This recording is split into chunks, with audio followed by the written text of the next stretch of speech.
To other stories now. North Korea has tested a new nuclear-capable underwater attack drone that can generate a radioactive tsunami as it blamed joint military drills by South Korea and the U.S. for raising tensions in the region. During the drill, the new North Korean drone cruised underwater for a depth of 80 to 150 meters for over 59 hours, and it detonated in waters off its east coast. According to state news agency Tsunami, the drone system is extended to make sneak attacks in enemy waters and destroy naval striker groups and major operational ports by making a super-scale radioactive wave through an underwater explosion. KRT also confirmed the North fired cruise missiles on Wednesday to practice carrying out tactical nuclear attack missions, confirming earlier reports from South Korean military. Now, one country that isn't finding it interesting is South Korea, whose President Yoon Suk-yeol vows to make sure that North Korea pays a price for its reckless provocations. The South Korean president made this disclosure during a speech to commemorate service members who died in clashes with North Korea in Western Waters, and that's including a 2010 sinking of a Navy ship that South Korea said was struck by a North Korean torpedo.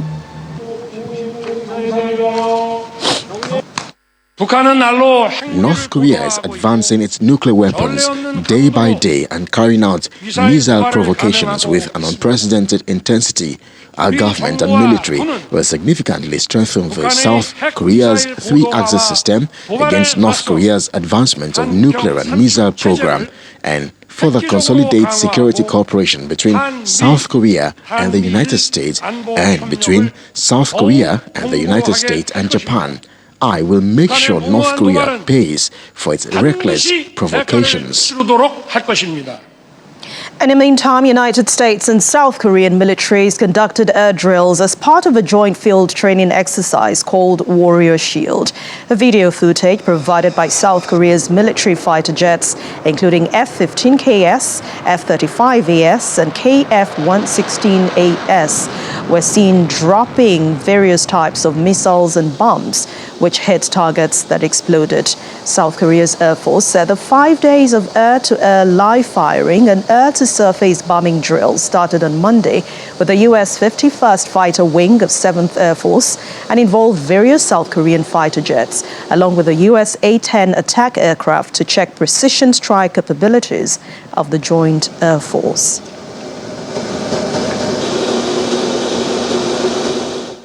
Let's head to Hong Kong now, where firefighters battled to control a blaze at the warehouse in the city's bustling Kowloon district as part smoke billowed into the windows and 1,600 people were evacuated from nearby buildings. Eyewitnesses say the smoke emanating from a building had a chemical smell, but it was not able to identify it. The warehouse is owned by China Resources Group, a state-owned company which runs businesses from healthcare to consumer products, but it was not immediately clear what was being stored there. And staying in Hong Kong, dozens of people, including students, have been injured after 4 large buses collided with a truck in a district in the northeast of the financial hub. According to authorities, nearly 100 people were injured in that incident, and half of them were students. Footage shows students in school uniform being led away from the site and the injured being treated by first aid officers. However, police are investigating the incident but could not immediately give further details about it.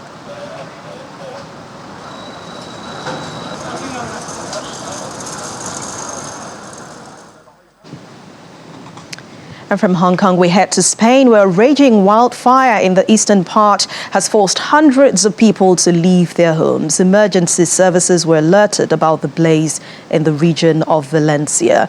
The fire has burned more than 1,000 hectares of land so far. Emergency services say they had set up a refuge for 600 people and a field hospital. Military firefighters worked through the night to try to get it under control.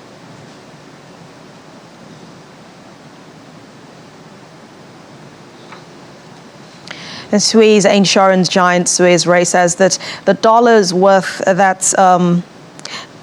The natural disasters caused $275 billion worth of damage last year.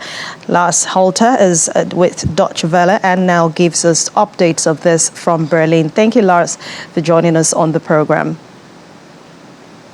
Just tell us more about this report. Yes, $275 billion is the grand total of economic damages caused by natural disasters in 2022. And just around half of those losses were insured, meaning that insurance companies had to pay out $125 billion. Now, that confirms a recent trend in the industry where annual insurance payouts related to natural disasters increase by an average of 5 to 7% every year. The single biggest event last year, by the way, was Hurricane Ian, which struck Florida in September and caused insurance losses between $50 and $65 billion. But there also, of course, were lots of other large events. France experienced the highest ever losses due to hail damage. That's over $5 billion. And then there were major droughts in Africa as well as South America, especially in Brazil. There was above average monsoon damage in India, and there were, of course, floods in eastern Australia, which also caused major damage. It seems that natural disasters have an impact on nearly any region, and this is across the world, no matter where it is. Do any areas stick out in all of this? Not really. As I pointed out, there was major natural disasters on all continents virtually throughout the year. Swiss Re has cataloged 387 events in total. And of course, there is not only economic damage, not just a financial side to it. In fact, those disasters cost over 30,000 lives and negatively impacted another 185 million people around the world. The human impact of natural disasters tends to be highest in Africa, with around 89 million people affected by droughts last year. And then there, of course, were the droughts in Brazil and the US as well. And then there were 16,000 excess deaths in Europe due to the heat wave there. So again, this is truly a global catastrophe. About the cause of these natural disasters? Is there any specific thing pointed out? And is it all about climate change? Well, there is an obvious correlation there. We've seen for years now that climate change does not only bring warmer temperatures, but generally more extreme weather events. And that includes, of course, more floods as well as droughts. It includes hurricanes and tsunamis. Summers are getting hotter with dried up soil, which by itself, of course, has an impact on agriculture and brings record numbers of wildfires too. Now, if we're looking at the countries that mostly contribute to climate change, that would be the United States, China, and India. They're all on the list of countries that also have seen major damage. And not only this past year in 2022, by the way, but that have seen such major disasters for years. So it's clear that stepping up the fight against climate change should be a no-brainer for everyone on the planet. And this latest report now with the 2022 numbers from insurance company Swiss Re, I think really drives that point home clearly again. All right, thank you very much. Deutsche Welle's Lars Holter, thank you again for your time on The World Today. To other stories now, U.S. Border Patrol agent has announced that migrants' apprehensions in the El Paso sector at the U.S.-Mexico border had a 156% increase between October and February this year. Border Patrol agent Fidel Barca said that from October the 1st to the end of February, there were 224,000 migrant apprehensions in the El Paso sector, and one of the 9 Border Patrol sectors that run along the southwest border of the United States with Mexico, which represents an increase of more than 150% over the same period last year.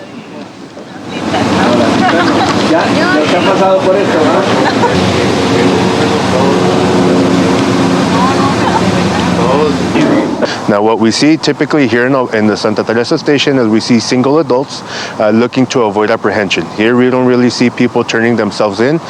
We don't see many families. Most of the people we come in contact with are going to be single adults looking to avoid apprehension. Also, the main nationality we're going to see in this area is going to be Mexican nationals. Between October 1st and the end of February, we have over 224,000 apprehensions. Okay, that's going to be an 156% increase from the same time frame of last year. We're still talking migrants matter, but this time in Africa, weeks after violent crackdown on migrants in Tunisia has triggered a perilous rush to leave by smuggler boats for Italy. Many African nationals are still homeless. Some of them are jobless, and some of them say they're still facing racist attacks. Outside the United Nations Refugee Agency in Tunis, dozens of African migrants stood protesting this week by the temporary camp where they have lived, including with children, since authorities asked landlords to force them from their homes. In announcing the crackdown of February the 21st, President Kais Saied said illegal immigration was a criminal conspiracy to change Tunisia's demography. Also, language and African Union have described it as racialized hate speech. Mr. Saied and Tunisia's foreign minister have rejected accusations that he or the government are racist, and they have announced steps to ease visa regulations for Africans and reminded the police of anti-racism laws.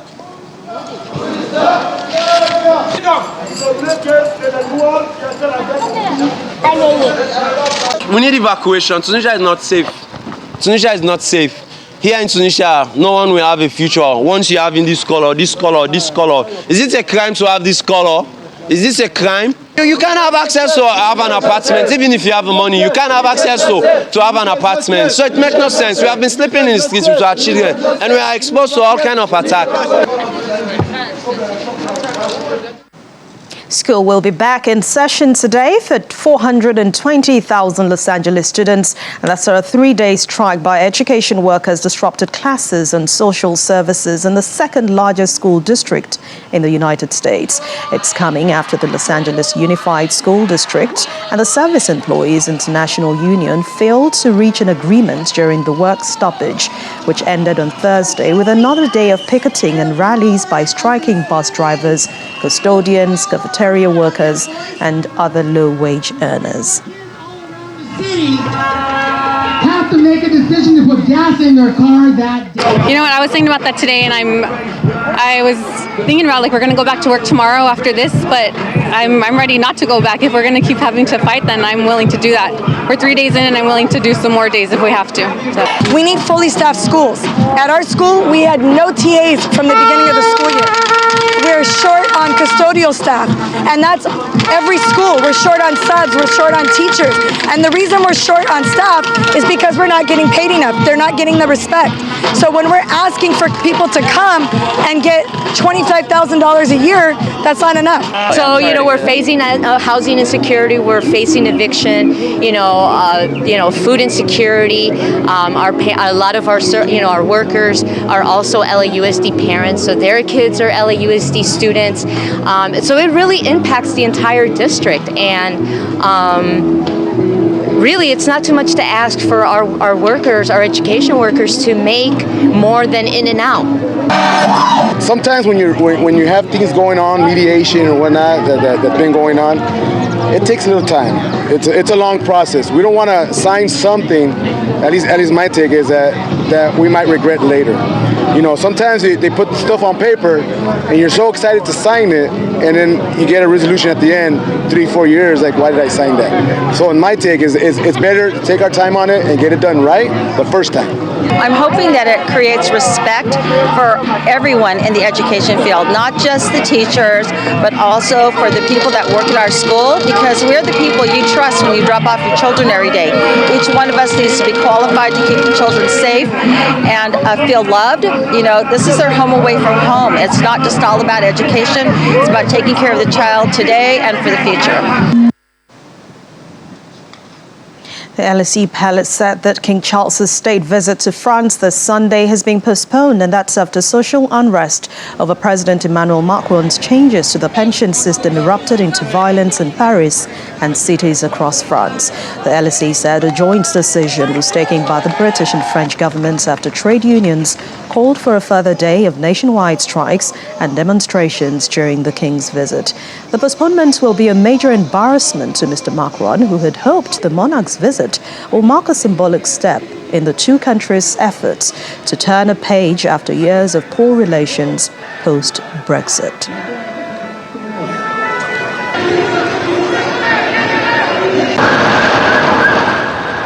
And you know what they say about opportunities? Well, don't miss this one, as London's Westminster Abbey has now announced that visitors will get the chance this summer to follow King Charles's coronation footsteps, getting access for the very first time in living memory to an area sealed off to the public. Well, King Charles will be crowned on May the 6th at the church, where coronations for English and British monarchs have been held for the past 1,000 years.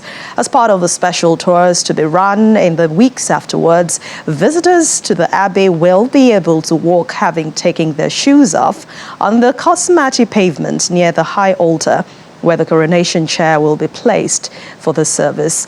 The mosaic flooring, made of marble, stone, glass and metal, was laid on the orders of King Henry III and back in 1268, and it is unique in Britain.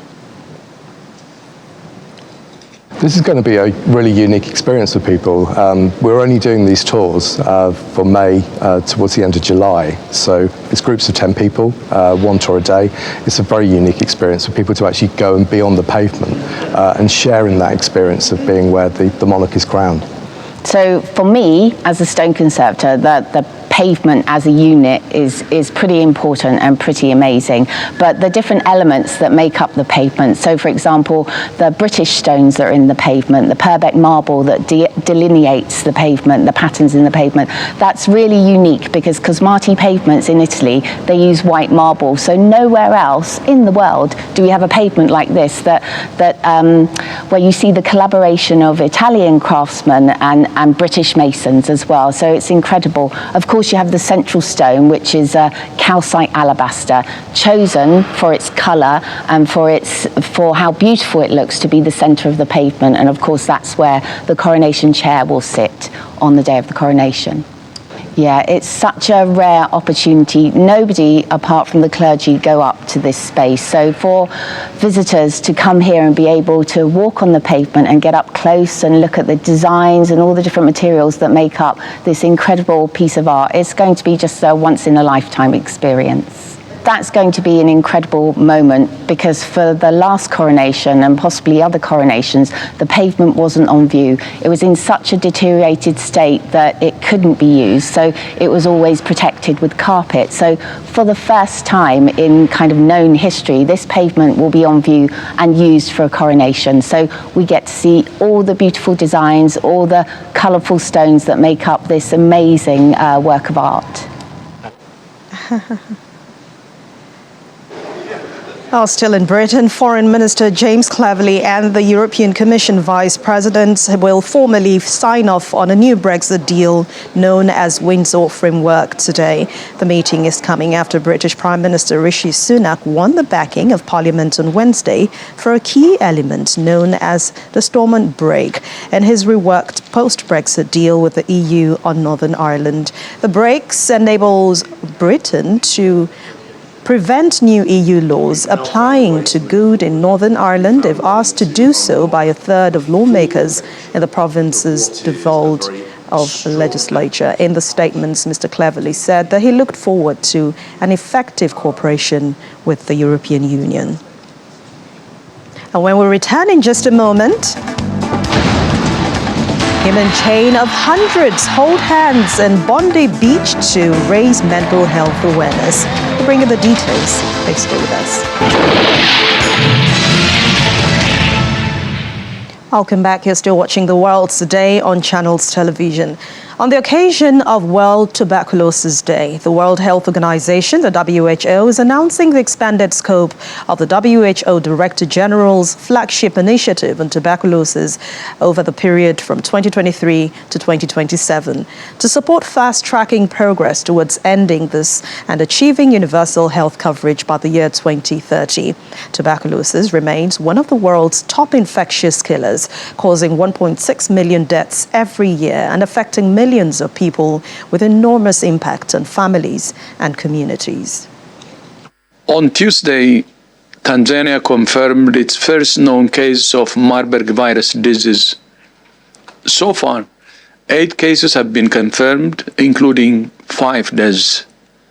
More than 160 contacts have been identified and are being monitored.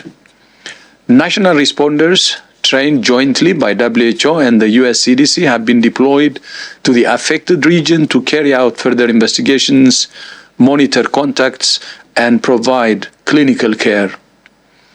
Tanzania was able to confirm the outbreak because the first samples were tested at a mobile lab that was set up as a result of work supported by WHO last year to prepare for outbreaks of viral hemorrhagic fever, including Ebola and Marburg.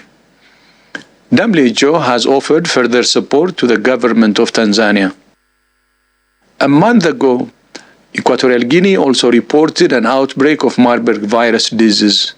Since then, 8 additional laboratory-confirmed cases have been reported, bringing the total to 9 confirmed and 20 probable cases. WHO has deployed experts to Equatorial Guinea to support the government's response and to strengthen community engagement. Marburg belongs to the same family of viruses as Ebola, causes similar symptoms, transmits between humans the same way, and like Ebola, has a very high fatality ratio. While there are no approved vaccines or therapeutics for Marburg, WHO is leading an effort to evaluate candidate vaccines and therapeutics in the context of the outbreak. And China has been praised for showing the world the true meaning of democracy. At the Second International Forum on Democracy, with the theme The Shared Human Values, speakers from across the world said imperial governments have sought to suppress and relegate other models of democracy, which has proven more harmful than helpful for many countries under their influence. Our Foreign Affairs correspondent, Amarachi Ubani, reports from Beijing. For China, of course. It is one thing for Chinese government officials to praise the leadership of President Xi Jinping, but it's even more interesting when that praise comes from politicians across the globe. What is the point of a cat, black or white, if it doesn't catch any mice? Your system is the one that is moving forward. Therefore, to what extent is our democracy superior to yours? Here at the Second International Forum on Democracy, speakers were very intentional about their commendation for China's progress in the last 20 to 30 years, attributing it to the country's model of democracy, and condemning what they called imperialist arrogance. Today they cannot accept the fact that China has caught up with them. China is about to surpass them in many areas of human endeavor. The imperialist arrogance is inhibiting them from accepting that reality. The racist arrogance is inhibiting them from accepting that reality. But the world is changing. As Chairman Mao announced on October 1st, 1949, when the People's Republic of China emerged, and I quote, "The Chinese nation has stood up." He announced it in Tiananmen Square that China and the Chinese people are masters of their own destiny.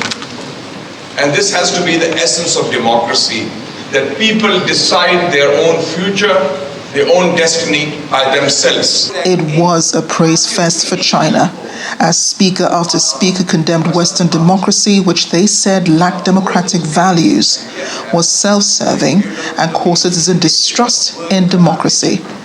No one country, they said, should impose its style of democracy on another.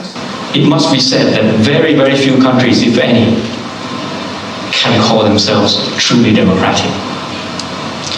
Even in the West, where many countries have boasted that they have had long established democracies, they're also struggling with a number of challenges. In many countries, the issue of money politics and corruption has eroded faith in government and democracy, where the rich and wealthy can wield influence over policies, often at times at the expense of the majority of people. Government needs capacity. professionalism, the ability to plan, the ability to understand the changing needs, whether it is because of environmental challenges or technological changes. So government capacity, expertise, planning, directed towards the common good is a core part of decent and necessary governance. The Second International Forum on Democracy comes ahead of the Summit for Democracy 2023 holding in Lusaka, Zambia next week, sponsored by the U.S. Department of State and USAID. It is expected to showcase the role of cities and subnational governments in its affirmation of democratic values and renewal of democracy worldwide.